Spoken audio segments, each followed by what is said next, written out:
Hey guys, Derek here with the Closet Doctor, and I'm in my garage at home and doing a little work.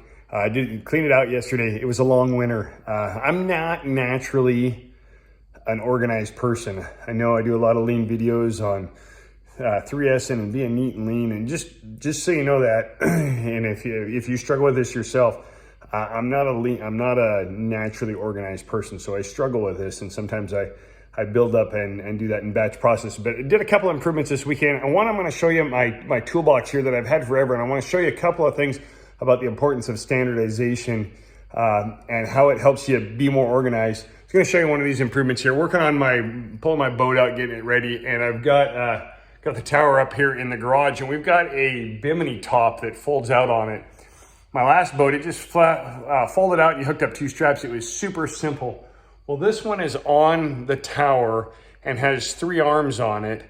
And normally for local travel, if I'm not putting it in my garage, if I'm putting it in the shop, I just leave it up. But my improvement this time was I figured out the order that it goes in, and I know that this one, I know now that this is the one that we never need to undo. And so my quick improvement was just I put a little piece of red tape on both sides of the tower there, so I know that I don't need to undo those ones. I always undo the wrong one. But let's get on to the toolbox. Let me show you this toolbox. So we go camping, ride motorcycles. I've had camping trailer RVs and stuff like that. And is what I've got below. This is a new big toolbox. My last house, I've got another big toolbox like that as well, and it's full of all kinds of tools. We go camping. I'd grab all of the tools and I'd throw them in a bucket, and we'd go camping, and they'd come back. And it was always kind of a mess. So about 5 years ago, I think it was, I put together this box right here. And basically what I did, this is just a little 3-drawer box that I got at Lowe's. And then I went and got my own set of tools for the stuff that I need and set it up. You can see here with a set of standard and metric wrenches, some tire irons for changing motorcycle tires, channel locks, pliers, wire cutters, and then an array of sockets.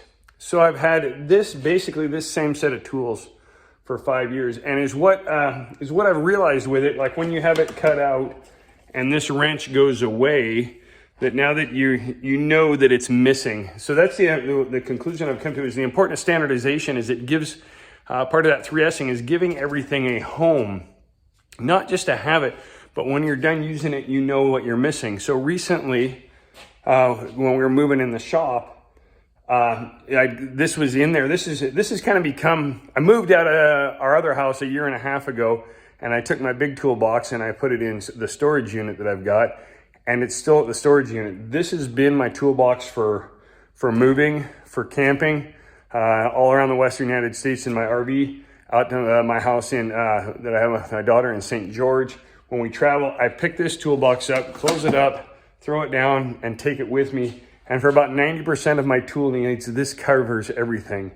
And so I was just realizing today, it's been a long time that I've had that. And so at the shop, is what would happen is if something was missing, because the guys would come over and they'd take stuff, I'd say, hey, I'm missing 7/16 Pittsburgh ratchet end wrench.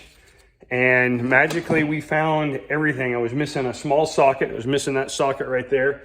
And I was missing a screwdriver for a while. They were actually in my truck. And I was missing the 7/16 on there. And as soon as, and then I knew that it was missing. So I'm like, well, I got to go buy a new one. And I was in Home Depot the other day, so I bought one. And I went to put it in, and guess what? In the process of putting it in, I found it. It was in the door of my truck. But my whole point on this, of having this, when you've got this set up like this, is when you take the tools out and use it, you know where they need to go. Not only do you know where they need to go, but you know what's missing. And so the testament of how great this works is that I've had all of these tools in here for 5 years. They're all pretty much the same tools. For you guys that'll get it, you'll notice on here on my sockets there, I have both my 10 millimeter and my 8 millimeter socket on both of these. Got my 10 millimeter on that one too. So I've got all my sockets. So, which is rare. Most people are missing all of those. So just when the benefit, anything take away from this, the benefit of putting together a good tool area, work area, and giving stuff a home, not even just color coding it. Like sometimes I'll see guys that are color coded, but it doesn't necessarily get put back. when you've got it cut out and you put the effort in to make sure that you always have that full before you leave somewhere, you'll have these tools forever. The irony of all of this is my big toolbox, I went and bought another one, and I just haven't done anything with it. I've only got a few tools in it. It's pretty much empty because 90% of my work here comes out of here. My other big toolbox is still in the storage unit, and I haven't needed it. It's 90% of everything that is in there is waste or duplicate because I take care of it with my small one. So there you have it. When you're 3S'ing things, take time to give it a home, and then when you use it, check it and make sure that it gets put back. Have a good one.